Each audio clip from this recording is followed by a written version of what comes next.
Hi friends, cooperative tutor എന്ന YouTube ചാനലിലേക്ക് ഏവർക്കും സ്വാഗതം. നിങ്ങൾ ആദ്യമായിട്ടാണ് ഈ ചാനൽ കാണുന്നതെങ്കിൽ പ്ലീസ് സബ്സ്ക്രൈബ് മൈ ചാനൽ. ഇതോടൊപ്പമുള്ള കുഞ്ഞു ബെല്ലൈക്കൺ കൂടി പ്രസ് ചെയ്തതിന് ശേഷം ഓൾ എന്ന ഓപ്ഷൻ കൂടി ഒന്ന് അമർത്തിയേക്കണേ. എങ്കിൽ മാത്രമേ ഞാനിടുന്ന ക്ലാസ്സിൻ്റെ നോട്ടിഫിക്കേഷൻ നിങ്ങൾക്ക് ഉടനെ തന്നെ ലഭിക്കുകയുള്ളൂ.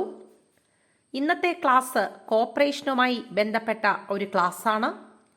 എല്ലാവർക്കും അറിയാവുന്ന PACS, primary agricultural credit society, അതിനെക്കുറിച്ചുള്ള ക്ലാസ്സാണ് ഇന്ന് പഠിക്കാനുള്ളത്. നമുക്ക് എന്തൊക്കെയാണെന്ന് നോക്കാം. As per KCS act, PACS include service cooperative bank, service cooperative society, farmers service cooperative bank and rural society. KCS act പ്രകാരം PACS എന്നതിൽ ഉൾപ്പെട്ടിരിക്കുന്നത് സർവീസ് കോപ്പറേറ്റീവ് ബാങ്ക് ഉണ്ട്, സർവീസ് കോപ്പറേറ്റീവ് സൊസൈറ്റി ഉണ്ട്, ഫാർമേഴ്സ് സർവീസ് കോപ്പറേറ്റീവ് ബാങ്ക് ഉണ്ട്, അതുപോലെ rural സൊസൈറ്റിയും ഉണ്ട്. PACS is the basic unit and smallest cooperative credit institution in India.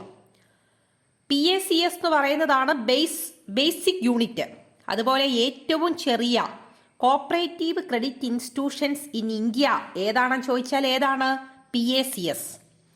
It works on the grass root level. ഇതാണ് ഒരു ഇന്ത്യയിൽ cooperative credit സ്ട്രക്ചറിന്റെ grass root ലെവലിൽ പ്രവർത്തിക്കുന്നതാണ് PACS. It provides short time and medium time loans to farmers which helps to meet their short time financial requirement. എന്താണ് ഇത് ഏതൊക്കെ തരത്തിലുള്ള ലോണാണ് പ്രൊവൈഡ് ചെയ്യുന്നത്? ഇറ്റ് പ്രൊവൈഡ്സ് ഷോർട്ട് ടൈം ഹ്രസ്വകാല വായ്പകൾ ആൻഡ് മീഡിയം ടൈം ലോൺസ് ഇടക്കാല വായ്പകൾ to farmers which helps to meet their short time financial requirement. It provides short-term and medium-term loans to farmers, which helps to meet their short-term financial requirement. ഈ PACS ആണ് ഹ്രസ്വകാല വായ്പകളും അതുപോലെ ഇടക്കാല വായ്പകളുമൊക്കെ അവരുടെ financial requirement അനുസരിച്ച് കൊടുക്കുന്നത്. The principal object of which is to undertake agricultural credit activities and to provide loans and advance for agricultural purpose. ഇതിൻ്റെ ഏറ്റവും പ്രധാനപ്പെട്ട ഉദ്ദേശം, PACSന്റെ ഏറ്റവും പ്രധാനപ്പെട്ട ഉദ്ദേശം, the principle of object of which is to undertake agricultural credit activities. Agriculture credit activities ഏറ്റെടുത്ത് നടത്തുക, അതുപോലെ തന്നെ അഗ്രികൾച്ചർ പർപ്പസിന് വേണ്ടിയിട്ടുള്ള ലോണും അഡ്വാൻസും ഒക്കെ പ്രൊവൈഡ് ചെയ്യുക. PACS is defined under section 2 subsection OAA. PACSനെ പറ്റി ഡിഫൈൻ ചെയ്തിരിക്കുന്നത് സെക്ഷൻ 2-ലാണ്, 2OAA. അതിലാണ് PACSനെ പറ്റി എന്താണ് ഡിഫൈൻ ചെയ്തിരിക്കുന്നത്. നമുക്കറിയാം, നമ്മൾ CSEBയുടെ ഒരു ജൂനിയർ ക്ലർക്കിൻ്റെ എക്സാം എഴുതി ഏറ്റവും കൂടുതൽ ആൾക്കാർ, വളരെ കുറച്ച് ആൾക്കാരൊക്കെ മാത്രമേ ഉള്ളൂ അർബൻ ബാങ്കിലൊക്കെ ജോലി മേടിക്കുന്നത്. അപ്പോൾ PACSലാണ് ഏറ്റവും കൂടുതൽ ആൾക്കാർ ജോലി മേടിക്കുന്നത്. സർവീസ് കോപ്പറേറ്റീവ് ബാങ്കിലാണ് ഏറ്റവും കൂടുതൽ ആൾക്കാർ ജോലിക്ക് കയറുന്നത്. അപ്പം നമ്മളോട് ഓരോ പരീക്ഷ കഴിയുമ്പോഴും നാട്ടുകാർ ഒക്കെ ചോദിക്കും, ജോലിയൊന്നും ആയില്ലേ? അപ്പോൾ ഉടനെ നമ്മൾ ധൈര്യമായിട്ട് മറുപടി പറയണം, ഓ, അപ്പം അത് തന്നെയാണ് ഇവിടെ PACSന്റെ സബ്സെക്ഷൻ എന്ന് പറയുന്നത്. 2 സബ്സെക്ഷൻ OAA. എന്നുള്ളത് അത് നീട്ടി അങ്ങ് പറഞ്ഞാൽ മതി. അപ്പം അതുകൊണ്ട് അത് ഓർത്തിരിക്കാനും എളുപ്പമുണ്ട്. ഏരിയ ഓഫ് ഓപ്പറേഷൻ ഓഫ് PACSന്റെ ഏരിയ ഓഫ് ഓപ്പറേഷൻ എന്ന് പറയുന്നത് വില്ലേജ്, പഞ്ചായത്ത്, മുനിസിപ്പാലിറ്റി, ഇതൊക്കെയാണ് PACSന്റെ പ്രവർത്തന മേഖല എന്ന് പറയുന്നത്. സർവീസ് കോപ്പറേറ്റീവ് ബാങ്ക് അഡോപ്റ്റഡ് കെട്ടുതെങ്ങ് സിസ്റ്റം. സർവീസ് കോപ്പറേറ്റീവ് ബാങ്ക് കെട്ടുതെങ്ങ് സിസ്റ്റം അഡോപ്റ്റ് ചെയ്തിട്ടുണ്ട്. കെട്ടുതെങ്ങ് സിസ്റ്റം എന്ന് പറയുന്നത് ഒരു യൂസുഫ്രാക്ടറി മോർഗേജ് ആണ്. അതിനെക്കുറിച്ചൊക്കെ നമുക്ക് ഡീറ്റെയിൽഡ് ആയിട്ട് ഗഹാനും യൂസുഫ്രാക്ടറി മോർഗേജും ഒക്കെ പഠിക്കുമ്പോൾ പഠിക്കാം. Crop loan system is adopted by service cooperative bank. Crop loan സിസ്റ്റവും അഡോപ്റ്റ് ചെയ്തിട്ടുണ്ട്? സർവീസ് കോപ്പറേറ്റീവ് ബാങ്ക് ഉണ്ട്. സർവീസ് കോപ്പറേറ്റീവ് ബാങ്ക് അഡോപ്റ്റ് ചെയ്തിട്ടുണ്ട്.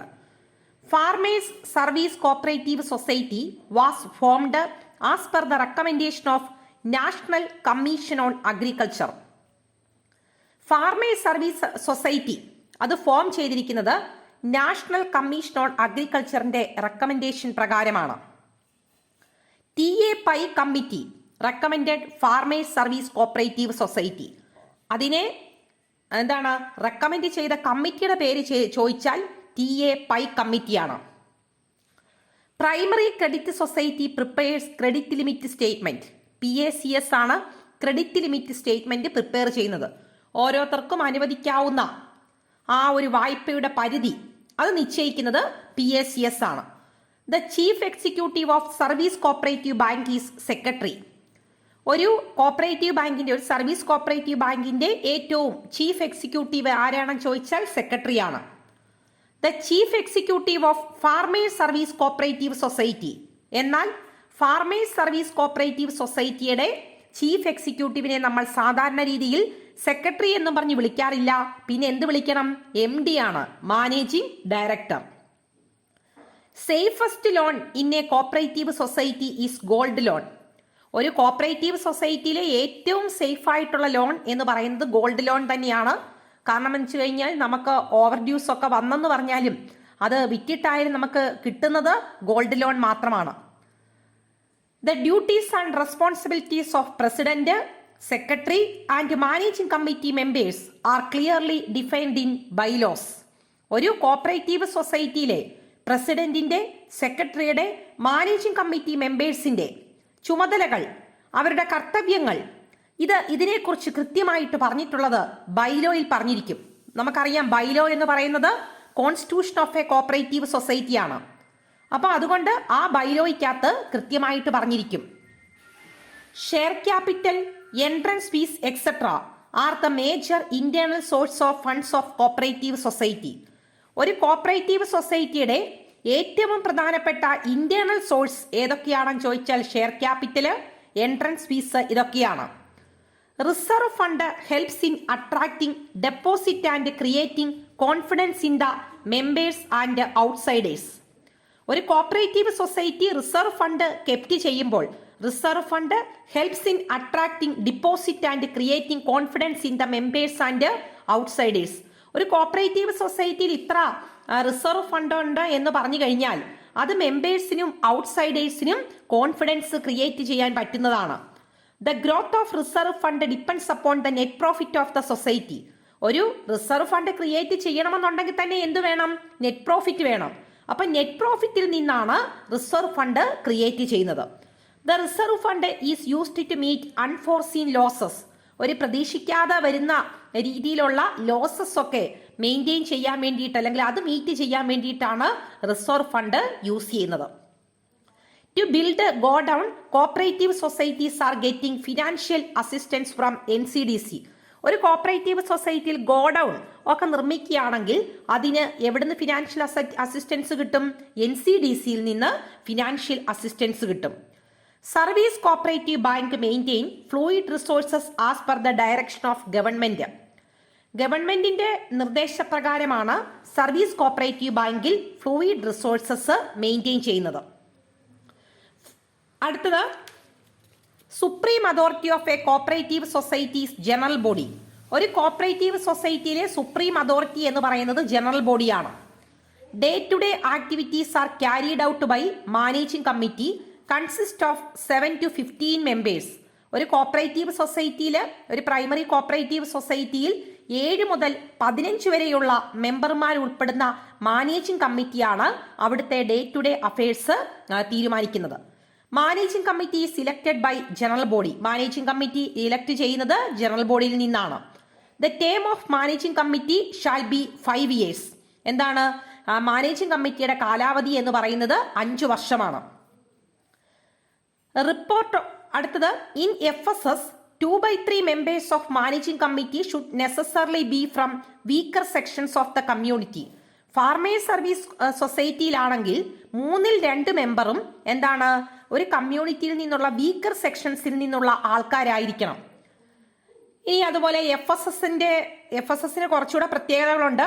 FSS should manage the marketing and processing of agriculture produce of the members. Agriculture produce ഒക്കെ മെമ്പേഴ്സിന് provide ചെയ്യുക എന്നുള്ളൊരു ഫെസിലിറ്റിയും കൂടെ ഇവർക്കുണ്ട്. ഇനിയും അതുപോലെ തന്നെ interest rate for the deposit of PACS are fixed by registrar. PACSന്റെ ഡിപ്പോസിറ്റിന് എത്ര ഇൻട്രസ്റ്റ് റേറ്റ് കൊടുക്കണം എന്നൊക്കെ തീരുമാനിക്കുന്നത് രജിസ്ട്രാർ ആണ്. അടുത്തത് നെറ്റ് പ്രോഫിറ്റ് ഡിസ്ട്രിബ്യൂഷൻ ഓഫ് PACSന്റെ നെറ്റ് പ്രോഫിറ്റ് ഡിസ്ട്രിബ്യൂഷൻ ആണ്. Not less than 15% of net profit is set apart to reserve fund. Net പ്രോഫിറ്റിന്റെ 15% കുറയാതെയുള്ള എമൗണ്ട് റിസർവ് ഫണ്ടിലേക്ക് മാറ്റിയിരിക്കണം. Education fund not more than 5%, 5% കൂടുതലായിട്ടുള്ള അല്ലെങ്കിൽ 5% വരെയുള്ള നെറ്റ് പ്രോഫിറ്റ് കൂടാതെയുള്ള നെറ്റ് പ്രോഫിറ്റ് എഡ്യൂക്കേഷൻ ഫണ്ടായിട്ട് അടച്ചിരിക്കണം. പ്രൊഫഷണൽ എഡ്യൂക്കേഷൻ ഫണ്ട് എന്ന് പറയുന്നതും 5% തന്നെയാണ്. Agricultural credit stabilization fund 7%. Common good fund 10%. Member relief fund 10%. Dividend not more than 25%. ഇത്രയുമാണ് net profit distribution of PACS എന്ന് പറയുന്നത്. അടുത്തത് ടേംസ് റിലേറ്റഡ് ടു PACSുമായിട്ട് ബന്ധപ്പെട്ട കുറച്ച് ടേംസ് ആണ്. Agriculture credit stabilization fund, member relief fund, credit limit statement, linking of credit with marketing, double lock system, കെട്ടുതങ്ങ് scheme, crop loan system. ഇത്രയുമാണ് PACSുമായിട്ട് ബന്ധപ്പെട്ട terms. Agriculture credit stabilization fund, member relief fund, credit limit statement, linking of credit with marketing, double lock system, കെട്ടുതങ്ങ് scheme, crop loan system.